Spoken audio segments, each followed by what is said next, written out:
মঙ্গলবার রাতে পুরাতন মালদার নবাবগঞ্জ এলাকায় পাটের গোডাউনে হঠাৎ করে অগ্নিকাণ্ডের ঘটনা। বুধবার সকাল আনুমানিক 8টা নাগাদ ঘটনা সামনে আসতেই চাঞ্চল্য ছড়ায় এলাকা জুড়ে। ঘটনাক্রমে জানা গেছে, পুরাতন মালদার নবাবগঞ্জ এলাকায় বেশিরভাগ বাসিন্দা পাট ব্যবসায়ী।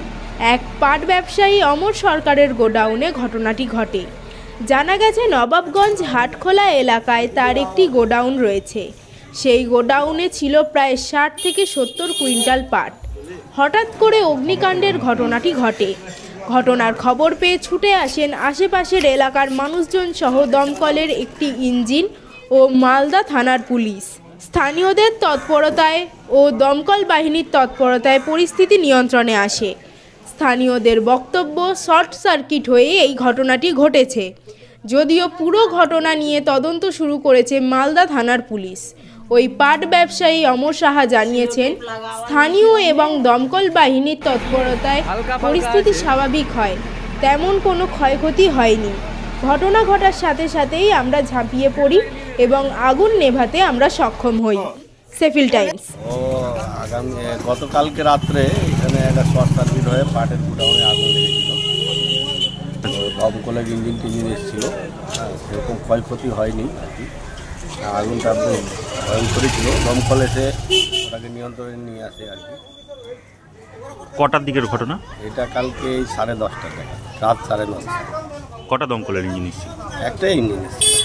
এখানকার গ্রামবাসীর যে ছেলেপেলেগুলো ছিল সবাই পাটটা গোডাউন থেকে বের করলো। তারপর দমকলের ইঞ্জিন জল দিয়ে নিভানো গেল ওটাকে। কি? হ্যাঁ, দমকল না আসলে তো বিরাট একটা কোনো অঘটন ঘটে যেতে পারত।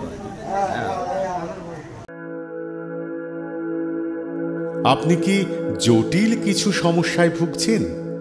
সমাধান পেতে চান? যোগাযোগ করুন প্রখ্যাত জ্যোতিষ ও তান্ত্রিক মনসারাম ভট্টাচার্যের কন্যা মনসা কন্যার সাথে। প্রখ্যাত জ্যোতিষ ও তান্ত্রিক মনসা কন্যা হাওড়া জানবাড়ি ও হাতিবাগানের নিজস্ব মন্দিরেও বসেন।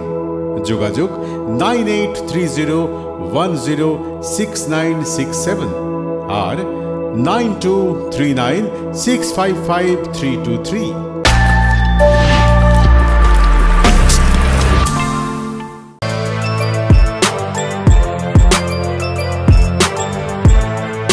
এখন অনেক বড় শ্রী লেদার্স হাওড়া ময়দান।